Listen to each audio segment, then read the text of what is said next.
Good morning guys. Magluluto nga pala ako ngayon ng dinuguang laman loob ng manok. Yung atay, balon-balunan, saka ay mga guya. Ready ko na pala tong mga panangkap.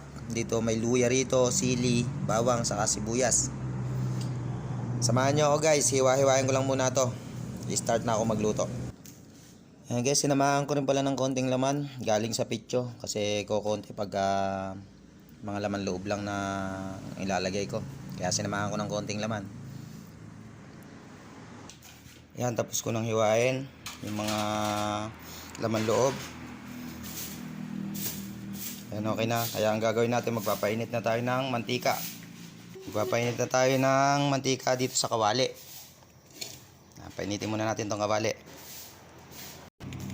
Ayan, mainit na yung kawali. Kaya lagyan na natin siya ng mantika. Ayan, okay na yan. Mainit na, kaya ilalagay ko na yung luya.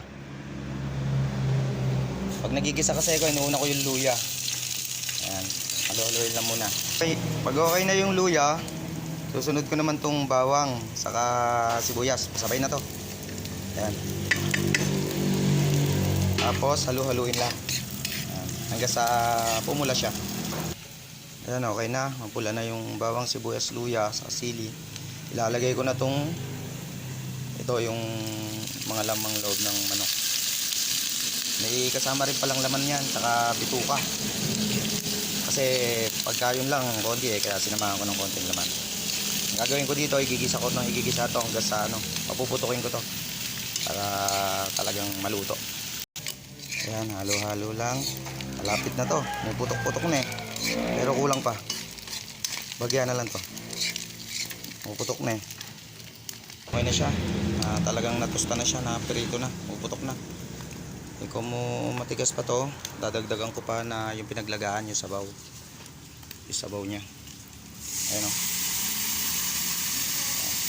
Mamantika para medyo lumambot yung yung ibang nakalagay.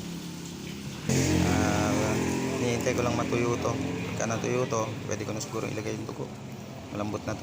Lalagyan ko muna siya ng syempre pampasarap, magic sarap. Yan, okay na yan. Yan, malapit naman tayo. Kaya ang gagawin ko, lalagay ko na itong dugo. Tapos hintayin ko na lang siyang matuyo.